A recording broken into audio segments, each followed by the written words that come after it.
Hi, welcome to the project demonstration of CSE 564 Visualization Lab 1. For this project, I have taken a data set from the New York City Open Data web portal and used it to plot interactive graphs as per the assignment. So the original data set had about 4,732 rows and 42 columns. I've reduced the data both vertically and horizontally. First by removing the unnecessary attributes, and then by cleaning the data and then sampling the rows according to random sampling. So I selected a 1500 rows after sampling. The way I sampled the data was I created a Python script for taking the input as the original CSV and producing an output called processed CSV. So as you can see right now, uh, the processed CSV uh, is created at 5:29 a.m.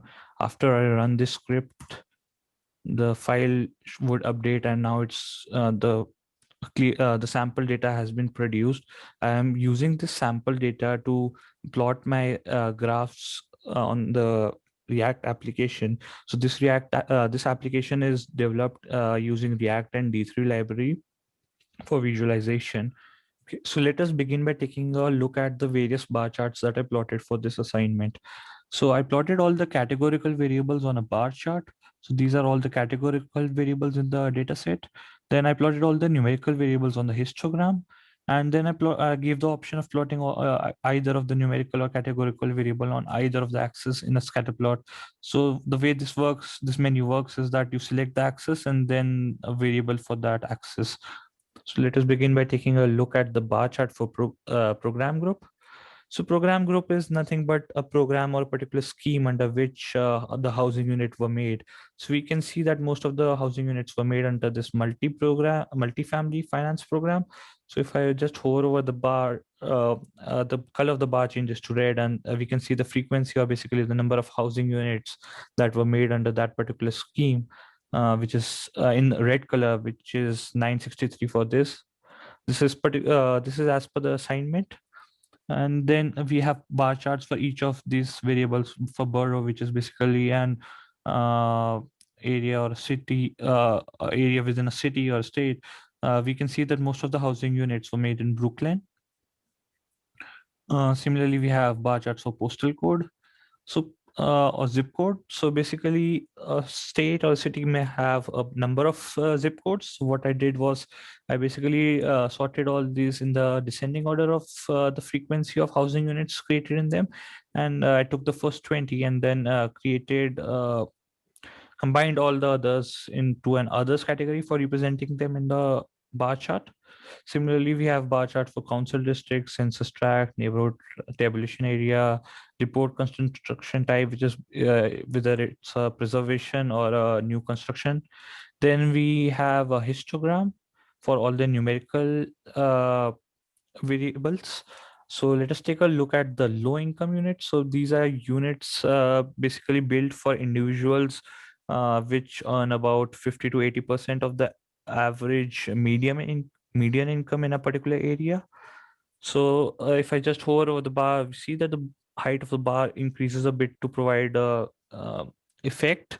The color of the bar changes to red, and then we have the frequency or the number of housing units in that particular uh, basically bin of that histogram. So this basically represents that most of the low income units were about less than 50 in number, and about 1355 units was such that the number of units in a building were less than 50. So for a histogram, we have an additional feature. So the number of bins can be increased or decreased in this. If I just scroll anywhere on the SVG campus canvas, so the bin has been reduced to one bin.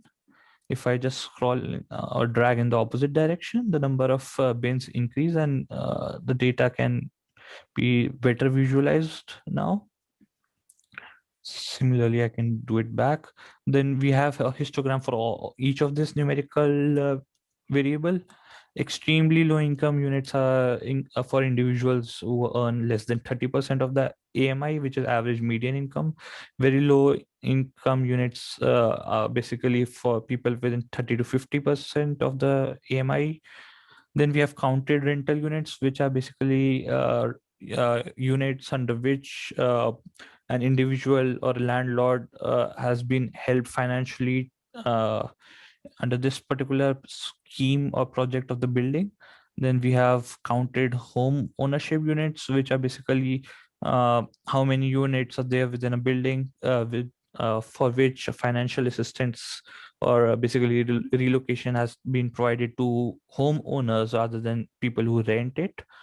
Then we have a histogram for all counted units, which are basically all the units within a building which were made affordable or or under a particular scheme. And then we have total units, which are basically units built in a particular building or a housing area. Then we have a scatter plot between two variables. So this prompts us to select any two variables on for the scatter plots. We can select any two variables and plot a scatter plot.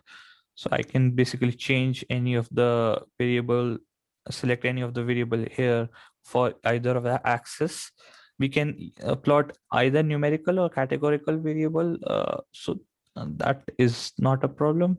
So for x-axis, let me take a categorical variable, and for y, I take a numerical variable. Or for x-axis, I can take for x-axis, I can take a numerical variable, and for y-axis, I can take uh, a categorical variable.